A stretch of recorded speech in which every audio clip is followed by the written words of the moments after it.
The United States House of Representatives has passed a bill aiming at sanctioning the International Criminal Court in response to its arrest warrants against Israeli leaders, including Prime Minister Benjamin Netanyahu and former Defence Minister Yoav Gallant.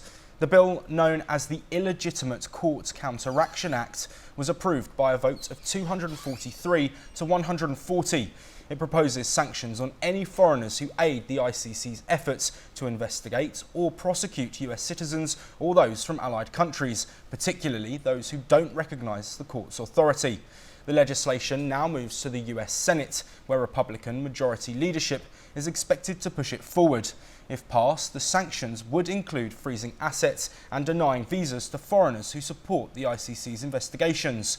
This bill comes after ICC prosecutors issued arrest warrants for Israeli officials in connection with the ongoing conflict in Gaza, a move that has sparked outrage in Washington and among Israel's supporters. We'll go to our correspondent now, Aditya Wadwan. Aditya, this is further signalling that the US and Israel are connected and that US is going to continue in their support for Israel while the war is continuing across the Middle East. How do you think this relationship is going to evolve when we look at a new president coming in the form of Donald Trump? Well, George, absolutely. This is since Trump has already warned that if this shows that America has been will continue to support Israel. Donald Trump recently said, that if all the Israeli hostages are not released, all hell will break loose. So this is in line with that only.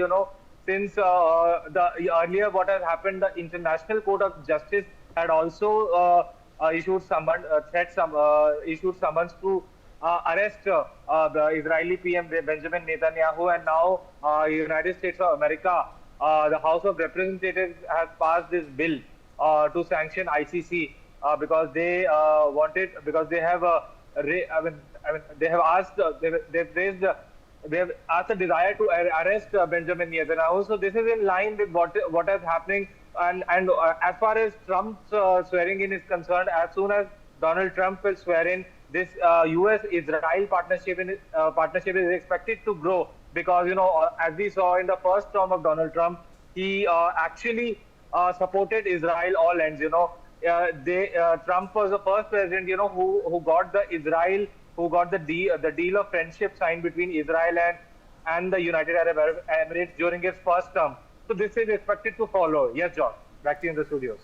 We're now joined by Abraham Shalev, a lawyer and researcher at the Kohelet Policy Forum.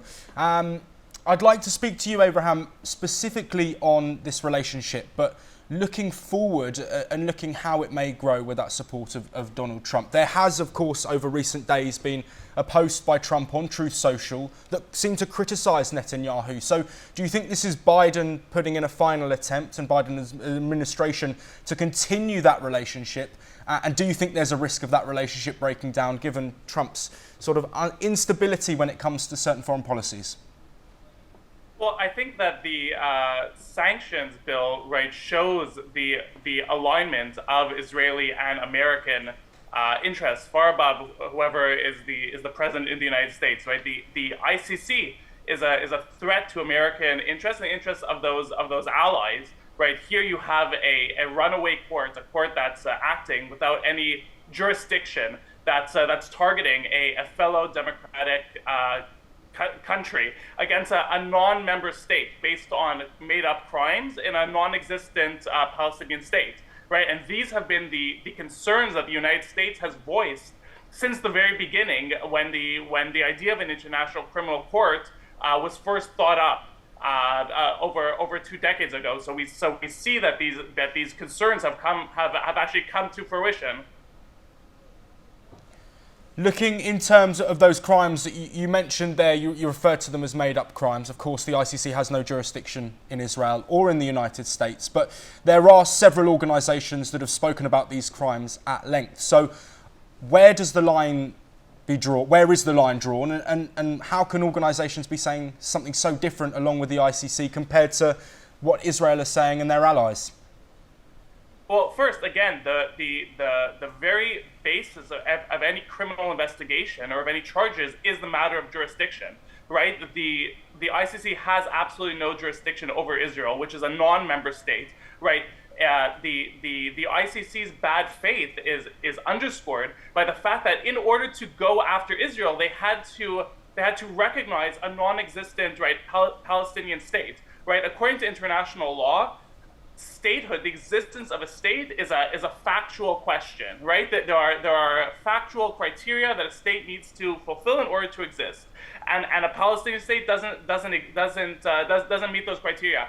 And even if it did, right, according to the binding Oslo agreements, the Palestinian entity has no criminal jurisdiction over Israeli citizens. So certainly, the Palestinian Authority, which doesn't have jurisdiction, couldn't give this jurisdiction that it doesn't have to the ICC. So the fact that the very basis of the investigation is so shoddy underscores the fundamental bad faith that animates these charges in this investigation. Abraham, just one quick one. There are other Western nations that have said that they may stand with the ICC in terms of these arrest warrants. In terms of the United States and the fact that the ICC aren't recognised and is not part of US jurisdiction, do you think this bill has any validity, or is it potentially pointless considering both organisations aren't part of the ICC and the ICC jurisdiction doesn't matter? Do you think it's more of maybe a PR move to counter moves from other Western nations? And if so, why? Under the first Trump administration, Trump imposed executive sanctions against the prosecutor, and another chief official in the ICC. Also over investigations against Israel, investigations also into American conduct in Afghanistan. And lo and behold, when this new prosecutor Karim Khan came along, he decided that going ahead with investigation into American conduct wasn't in the interest of justice. Those sanctions were much weaker than what was being decided now. These sanctions have the power to cripple the ICC, and that is fundamentally what all democratic nations need to support. Right now, the charges against Israel against Israeli officials set a precedent that will make it much more difficult for democratic states to fight against terrorist organizations. And democratic states need to stand up and need to end the illegitimate ICC. Thank you. We're now joined by Professor A.K. Pasha, an international affairs expert.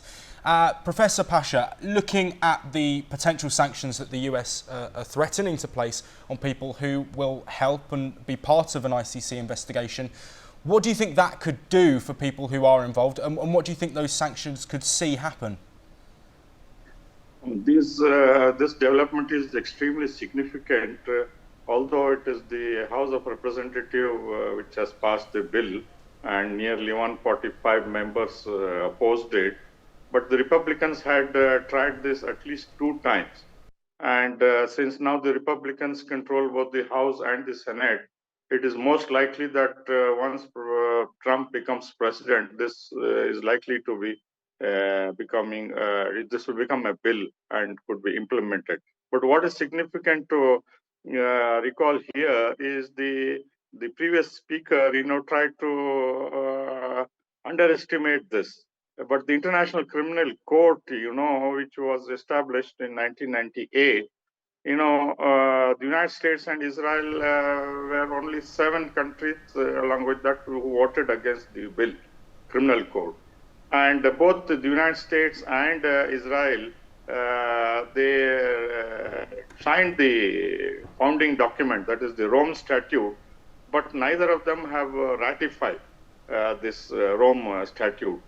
But the International Criminal Court claims jurisdiction over alleged war crimes, crimes against humanity and genocide which is happening in Gaza, that are committed by citizens of states that have recognized the court or occur in countries that have recognized the court.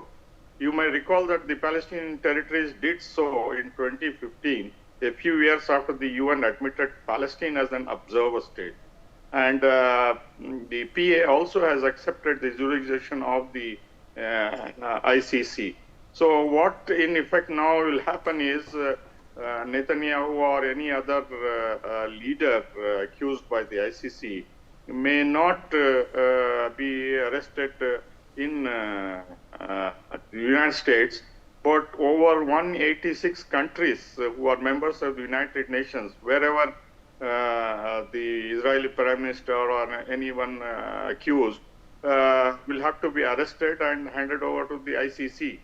Although the latest to withdraw is France under Macron. But these are dynamic developments which can change depending upon the situation and the severity of the violation. And this genocide case is also before the International Court of Justice. Thank you, Professor A.K. Pasha.